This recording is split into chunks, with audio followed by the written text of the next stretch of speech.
Because a believer ought to have the power of the Lord, the same power that the Lord has, because He has given it to all. Amen. Amen. Signs like these will accompany those who believe. They will lay their hands on the sick, and they will recover, and they will expel demons. Not in the name of Tikrano, but in the name of Jesus. And that's where our power is. That is why, huwag kayong mawala ng pag-asa. Huwag kayong mawala, magpaghinaan ng loob. Pag nakakarinig kayo ng ganito, hayaan sila, and do not be hindered and prevented by just listening to this kind of rumors without any foundation. Kasi, if the works that we have been doing comes from the devil, it will not last until now. Amen. Amen. The charismatic renewal community, the charismatic renewal has been there for 50 years already. Celebrate ng Jubilee doon sa Rome. And the renewal continue to make the church alive. And here we are now. The church is vibrant. The church is steadily and continue to be steadily strong. And therefore, let us not be affected by whatever rumors that they have heard or other. Amen. Amen. So I will not tell you, sila tayo magdadasal kasi the prayers na we have prayed already. Okay, I proceed to my last topic about restoration.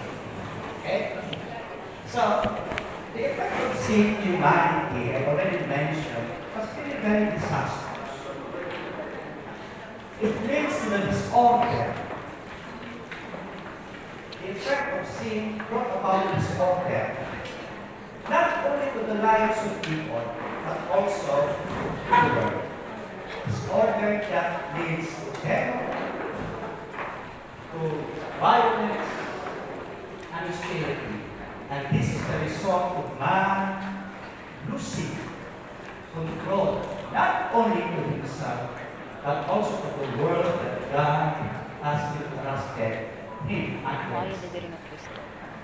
Nasira ang pagkatao at ang mundo dahil sa kasalanan. God created man in His image and likeness. And He gave him the world to take care of. That's why He has given dominion to subdue the earth, to administer it. Pangasawaan, pinagkakatiwala upang panatilihin ang katiwasayan. But this did not last long because of the fall. God created man in His likeness, and sabi ng Panginoon, let us make man in our image and likeness, and let have him dominion. Dominion is authority, power to maintain order and to maintain right relationship among the creations. But again, this did not last long because of the fall. And what is the effect of the fall of humanity? The effect of sin to man was disastrous. Meron pala ng kanya, kaya kailangan tumuloy. Anyway, was so disastrous that he got separated from God. As a consequence of the sin, man was separated from God. Right? Symbolically, he was driven out from paradise. And because of this, the source of his stability and security was lost. Secure ang tao doon sa paradiso. In his relationship with God, he has been provided everything by God. Walang worries ang tao. Maganda ang kanyang relasyon. God is the source of everything. The stability of his security was providing him with what he needs in his life. Physically, emotionally, the whole of his life was so secure and stable. But when he was separated from God, everything was lost. He will start from the throne. And he will now have to suffer because he lost not the protection, the care of God. And not only that, he also lost even the very life that God has given him, eternal life, divine life. The very life that God has shared to him. Why? Because the wages of sin is death. Romans chapter 6, verse 23. Now, the image and likeness of God got mangled. When we say image and likeness of God, these are the immaterial aspect of humanity, of man. The way he thinks, the way he behaves in holy innocence, and the way he relates. So mentally, morally, and socially, he acts like God because he was patterned into him. Let us make man in our image and likeness. Ngayon, iba na, mag-isip ang tao. Hindi na palang babae at babae, mag-asawa na. Lalaki at lalaki, mag-asawa na. At mag-adapt ng aso, pamilya na. Diba? Yan ba pag-iisip ng Diyos? Ano sabi ng Panginoon? In the beginning, God created, in the beginning, God calls man and a woman, and they will become one. Never the plan of God na ang lalaki at babae mag-asawa. Kagagawa lang yan ng mga hindi nag-iisip ng kagaya ng Diyos. At tapos din, pipilitin ng simbahan. Paspasan mo kami, Father. Ayan, ikagulo tuloy. So, God mangled, and because of this, even man lost control to himself. Nawawala na sa sarili. Kasi, he is no longer, or he lost the original design and the template that God has made for man. Kaya pag binago mo ang disenyo, magkaroon ng pagbabago, nawawala sa original. Kaya ayan, para pag ginawa lang ang motorsiklo, ang Japan, intended for people to ride. Diba yun ang motorsiklo? Ngayon, pagkapunta sa Mindanao, ang motorsiklo gawing habal-habal. Lalagyan dito, lalagyan dyan. Kawawa ang motorsiklo. Anong lang, imbes na they're expecting the motorcycle to reach a life expectancy of how many years? Dapat 10 years, 2 years pa lang sira. Sira. Bakit? Kasi, design for 2 people, sinakyan ng 20 katao. Ayan, masira. Okay? And he lost dominion to the rest of creation. God created man, and he gave him the world for him to administer as a steward upang panatilihin ang katiwasayan, order, so that there will be harmony among creatures. But when he rebelled God, sinuway niya ang Diyos. He was made as the bridge between heaven and earth, the bridge that connects God and the rest of creation. When he rebelled against God by disobeying God, that bridge was disconnected. And because it was disconnected, everything under him rebelled against him. They were cursed, na isumpa. Sabi siguro ng mga lamok, pati ng abang mga minute animals and creatures. Ano bang alam namin, bakit kami natamay dito? Ikaw talaga tao ang dahilan dito. And because of that, they started to rebel against man. And out of this rebellion, man was under threat. Under threat ng tao. So, what would he do to undertake siya? He tried to put a kind of protective measure to himself in order to prevent others to harm him, other creatures to harm him. And not only that, because they lost already a ruler who will maintain harmony and order, the rest of creation that was already fighting who is the fittest among them. Kanya-kanya na. Wala na tayong ruler eh. Nawala na ang tao na siya tagapamahala. O sige, sino na magkahari? So everyone wants to be ruler. Survival of the fittest. And man who put some kind of protective barrier, because he was also under threat, put a particular barrier, protective barrier, which is called self-preservation. And this self-preservation leads to selfishness, self-centeredness, egoistic attitude. And what would you think of a person who have all this kind of self-centeredness in him? Pride comes in. Greediness comes in. Akin ito. Walang kaagaw nito. Ako ang dapat masusunod. So, di ba nandiyan yun yan sa ating lahat? All this comes out because of the effect of sin. Sin. Because the dominion that was only inherent to man is no longer there, and everyone else in creation wants to be ruler. Kaya ayan, kanya-kanya gusto maghari ng lahat. But thanks be to God. Yeah, well, man, yan ang itsura ng tao. Man became a slave of the devil because the devil was able to snatch rulership to man. Nawala sa kanyang paghahari, sunod-sunod siya eh.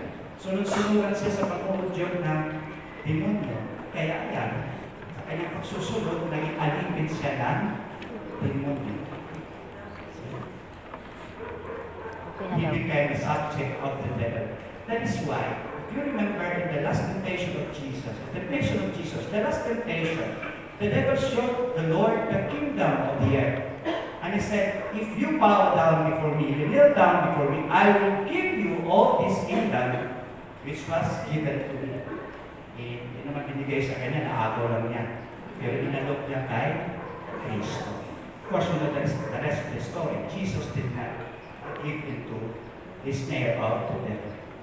And creation became subject to futility.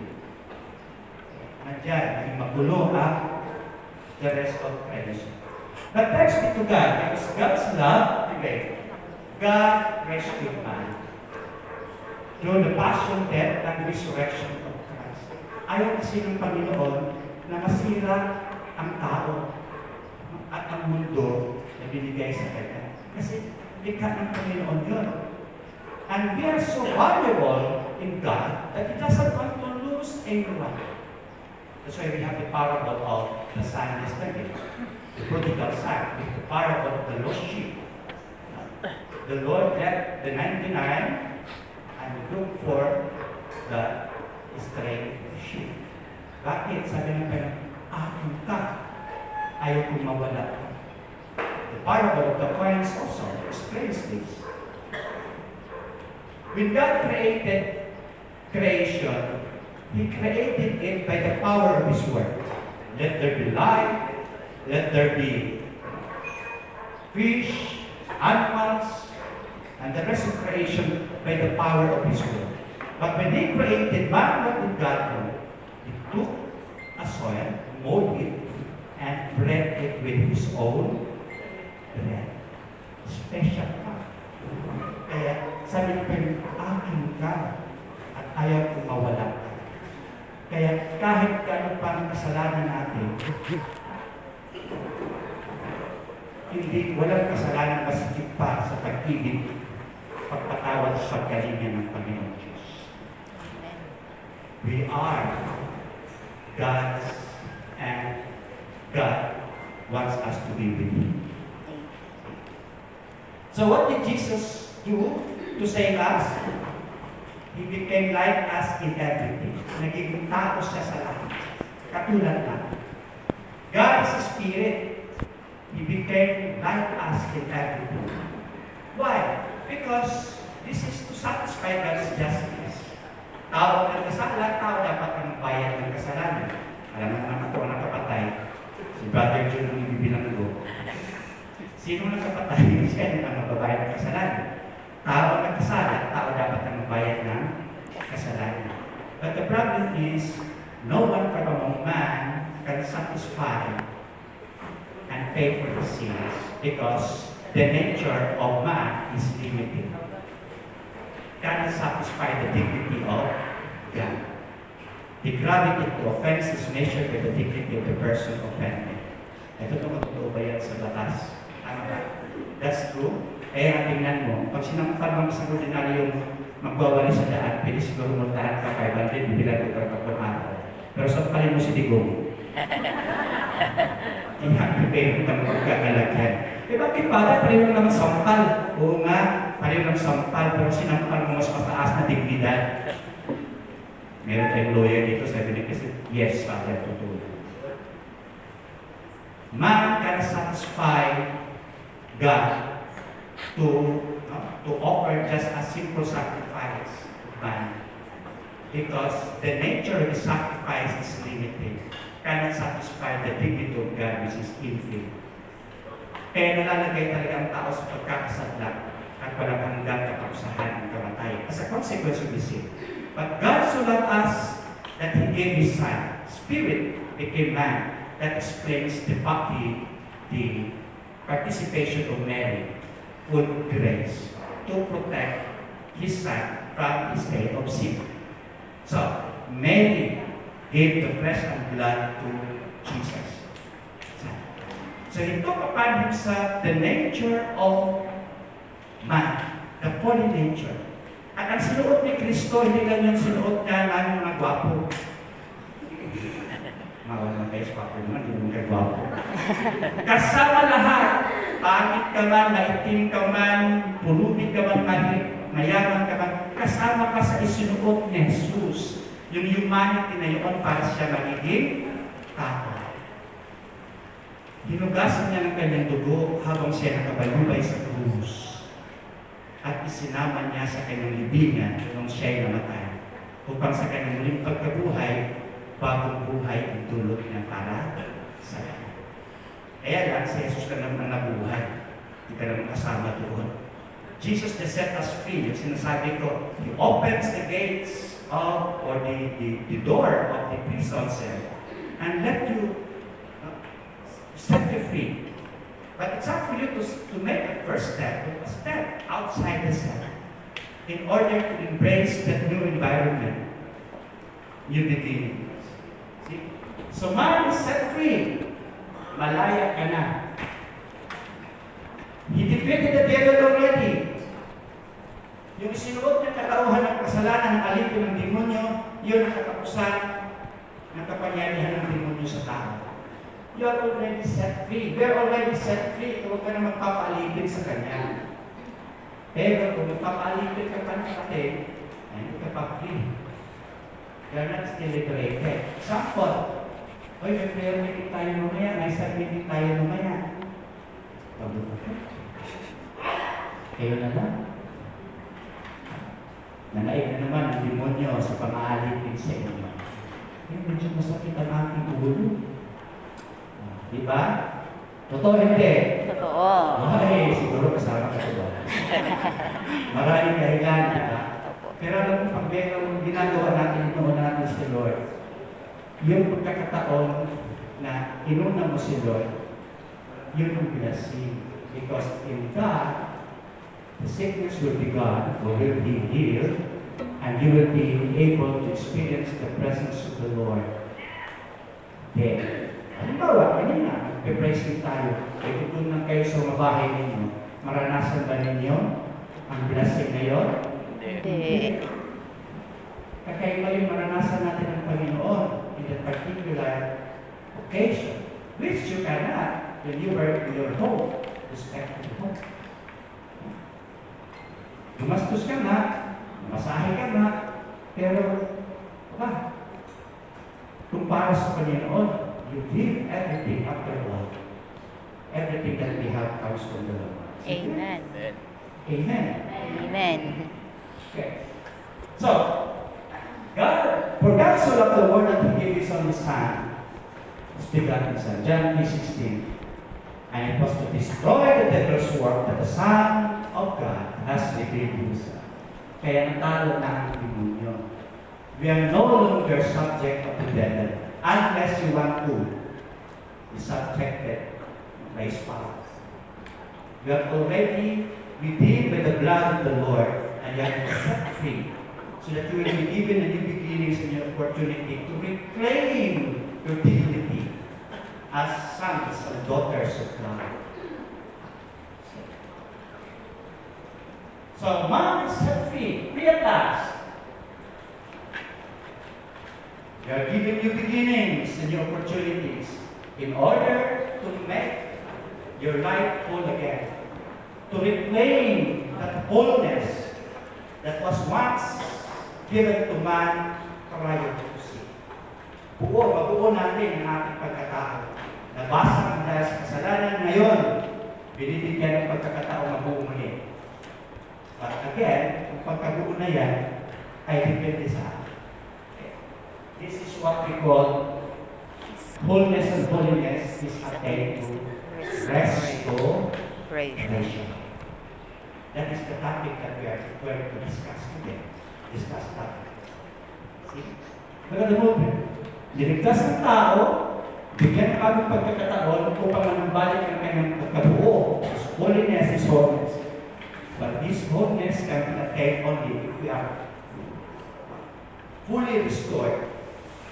And we're able to gain that dignity and that status, that condition prior to sin. So what is to be restored? First, the meaning of restoration. Literally, to restore means to bring back to or to return to a former condition. To restore to a former condition. Kaya nga, kapag tayo ay nagsisisi, repentance, in repentance, we are not only renewing ourselves, nagbabago, but we are also nagbabalik loob. Diba? What is repentance? Repentance is about renewal. Mabago ang ating pagkatao. At not only pag mabago, magbabalik loob. Pag sinabi nagbabalik loob, ibig sabihin meron binabalikan. Ano bang binabalikan? Yung kalooban ng Diyos. Yung kalooban ng Diyos na Kanyang itinanim sa atin nung tayo ay nilikha niya. Yung kalooban ng Diyos na walang bahid kasalanan. Yung kalooban ng Diyos na buo, hindi basa. Yung kalooban ng Diyos na nais mangibabaw dito sa lupa na para pagkat tayo namumuhay sa langit. Di ba yung dasal natin? Your will be done on earth as it is in heaven. Mamuhay tayo sa kalooban ng Diyos dito sa lupa na para tayo namumuhay na nasa langit. Kaya mag-practice na mabuhay sa langit. Dito pa lang sa lupa, mag-isip ka na, makipag-relate ka na, at mamuhay ka na para ka nang nasa langit. Eh, kung marites ka, sa langit walang mga marites. Lasinggo ka, sa langit walang beer. So, ano pa ba? Ano pa ba sa langit? Hindi pa ka nakapunta doon. Kaya, dito sa lupa. Kaya nga, our image of how to live in heaven is looking to the one who is already in heaven, who came down to earth. Anong sinabi sa salita sa Diyos? Wala pa nakakita sa langit maliban sa kanyang anak na galing sa langit. Si Jesus is the King. Okay. Now, the word restore, etymologically, the word restore comes from the word re and store. Re means again, and store means to accommodate or to fill in. Therefore, the meaning etymologically is to restore means is to fill up or to accumulate again. To fill up or to accumulate again. But you can only fill up, simply if you fill up more, you can only fill up with good things your life if you get rid of your life or you empty first your life with something that is not in consonance or does not conform to the new environment of grace. Again, I will mention the parable of the wine and the new wine skin. Kailangan, ang ilalagay natin ay mga bagay-bagay lang na angkop sa new environment of grace. See? So this is what conversion is all about. You get rid of the things, empty themselves, with what is not conformable to the new environment of grace. And you fill it again. You fill it and you accumulate with something that is fitting to the new environment of grace. Yan yung sabihin na deny yourself. Sabi ng ating Panginoon, mamatay sa lumang buhay ng mga kasalanan. St. Paul said, lay aside your former way of life, which degenerates to illusions and desires, and acquire a present spiritual way of thinking in holiness and truth. Now, what is to be restored? If restoration is about bringing back again the former condition prior to sin. Relationship with God. Una talaga ang relationship with God. And this relationship can be healed and restored when we repent and accept Christ. Repentance and faith. Kaya nga, again, balikan natin yung Ashland's Day. Repent and believe in the gospel. Repent, to say, bago balik loob at tanggapin. To believe means to accept Christ. To believe means to abide in Christ. Next, to restore is the image and likeness of God. So how do we do that?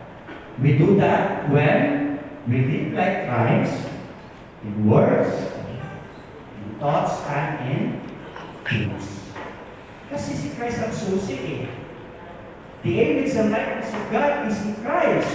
Why? Because Christ is the restored humanity. Christ is the new Adam, the second Adam. Diba si Adam, the first Adam, failed. He failed. So Jesus restored Adam again by obedience and submission to the will of God. The first Adam failed because of disobedience. Jesus came out victorious because of obedience and submission. So for us to be able to be restored back to our original state prior to sin, the humanity of Adam, where the image and likeness of God is shining through and through, then we must abide in Jesus. That is meant to abide. To abide is to dwell, to reside, to be one with. So, what is to be one with? Ano bang ating tularan kay Kristo? Thoughts, words, and action. Because the will of God is manifested in Christ. Christ is the will of God personified. The will of God, or the law of God personified. And thirdly, what is to be restored? We restore dominion or authority. Diba? Dominion. The dominion is the rulership of man. To control, to subdue, to rule. So that peace, harmony will prevail. Mahalaga yun kasi ang tao ang pinagbiligan at pinagkalooban ng Diyos sa nagpapakasama. How do we do that? Well, consecration to one's life to Christ.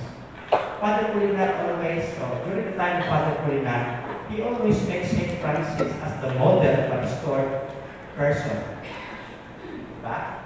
Paano niya ipapakita ni St. Francis?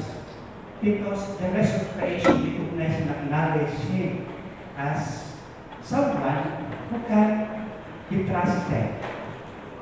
Diba? Ang mga ibon, lumalapit sa Kanya, ang mga isda, no? Kung nasaan siya, nandoon.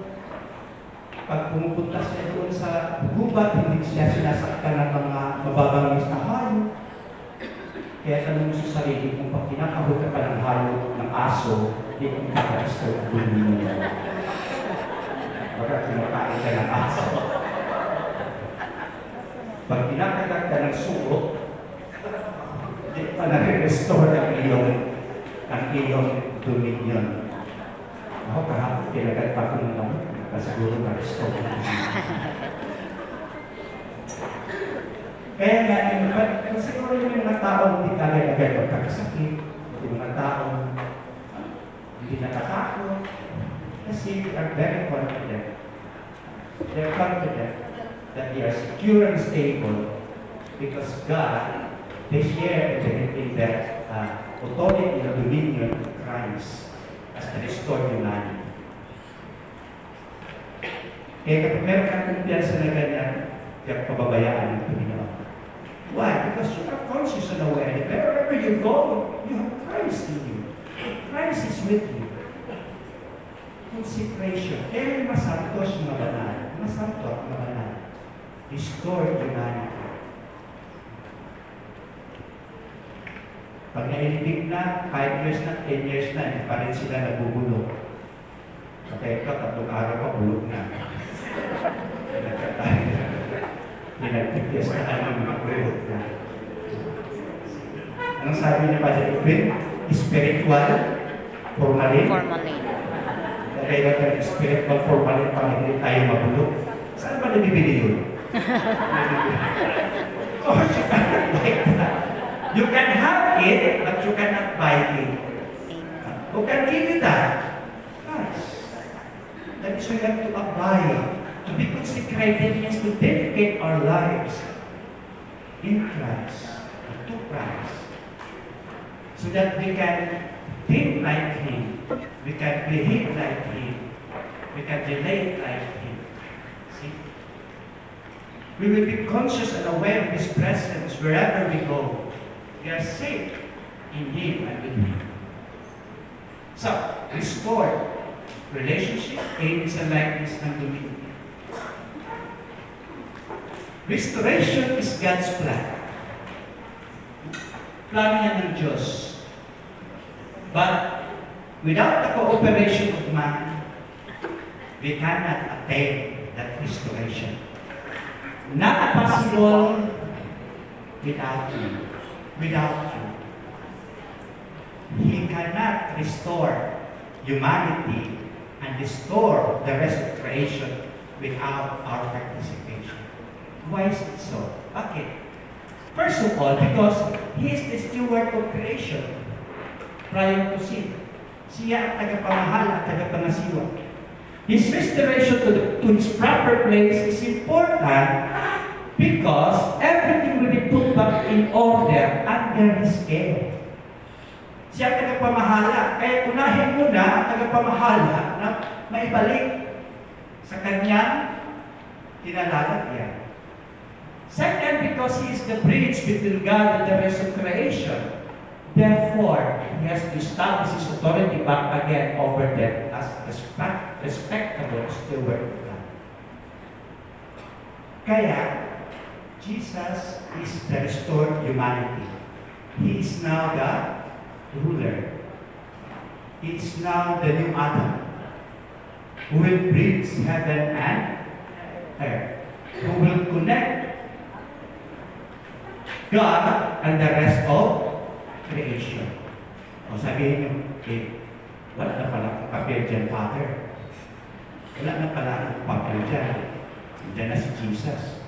But remember, Jesus established the church to make His presence felt and established in the world. Ang simbahan. At sino ang simbahan? May dalawang klaseng simbahan. Ang simbahang bato at ang simbahang tao. simbahang bato at simbahang tao. Tayo ang simbahang tao, pinangmuluhan ni Kristo. So that collectively, united in one spirit and one faith, we are the Christ of today. And therefore, we are the ruler and we are the steward of creation. Kaya ang papel natin, we are the Christ of today. Mahalaga na manumbalik na ang tao ay mailagay sa kanyang tamang kalagayan bago pa ang kasalanan pumasok. And Christ is the new Adam. But because of our baptism, we are incorporated into Christ so that we become the Christ of today. Man's restoration brings about wholeness. We are set free so that creation will become whole again. Kaya mahalaga ang papel ng simbahan, the Christ of today. This wholeness must be patterned in the Christ. Hindi pattern sa demonyo. Hindi pattern kay sino yung inyong iniidolo. Pattern kay Kristo. Our union with Christ, the union with Christ restoration makes us agents of restoration. The union of Christ will bring restoration. The union of Christ makes us agents of restoration. Man plus Christ becomes agents of restoration. We build together because we are given a new beginning and new opportunities to build again, to build together the broken world in order to come out a new world order where peace, harmony, and justice prevails. And that is the kingdom is all about. Palagi narinig na the kingdom, the reign of God's kingdom is manifested when there is already peace, justice, and love prevailing in our community. But if it is not present, then there is no kingdom to talk about. That is why it is imperative that each member of this church must participate in the building of the kingdom of God. Because that is the mission of Christ. The mission of Christ becomes our mission. Because we share not just in the life of Christ, but also in the mission of Christ. That is why we become agent of transformation. We become channels of grace. And we become builders of God's kingdom. Remember that? The second topic. Agent of transformation. Kaya kung wala ka pa, transform natin yun. Bagkus, kasiraan ang dala mo, you are not building. You are not restoring. You are trying to go back to the old order, and you are trying to retain the old order.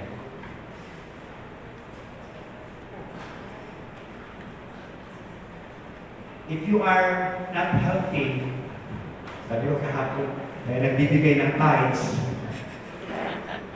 you are not a channel of charity and love for those who are in need. You are not participating in the building or in the work of evangelization. So how can we become channel of grace with that? And builders of God's kingdom. Kung nagtatapon ka pa rin ng basura, nagsusulog, nagpuputol ng mga puno, bumubuto ng mga kandidato, kaya nasaan na ngayon ang 20 pesos din yung bigas. Mary Father, 1/4 kilo, 20 pesos. Buti na. We are not building the kingdom of God. tandaan natin ito, we will be held responsible because we are released of our responsibility to do our mission, the mission of Christ. Okay?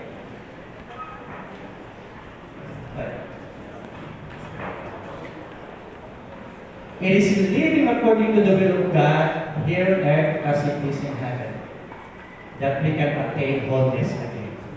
Kaya nga mahalaga yung sinasabi ko, mamuhay sa kalooban ng Diyos dito sa lupa para lang sa lahat. We always ask that question to our lives. That is why it is important that we pray, discern, Lord, ito ba ang kalooban mo? Hindi lang yung gumagawa tayo ng mga bagay-bagay dahil gusto natin. Madaling gawin yung gusto natin. Why? Because we enjoy it. We find pleasure in it. But the question is this the will of God? Kalooban ba ito ng Diyos? Dito na lang ako, Father, kasi lektor naman din ako, nagsisilbi ako sa Panginoon. Dito na lang ako kasi nagbibigay naman ako ng communion sa mga tao. Lay minister ako eh. Ay, dito na lang ako. So, nag-rosary naman ako sa bahay. Dito na lang ako. Kasi gusto mo. Masaya ka na dyan. Pero yan ba ang gusto ng Panginoon? Yan ba ang gusto ng Panginoon? Kung hindi yan ang gusto ng Panginoon, hindi yan kalooban ng Panginoon. Kalooban mo yan. Madali gawin ang kalooban ko. Kasi nga, that is the effect of sin to humanity. He became self-centered, selfish, egoistic.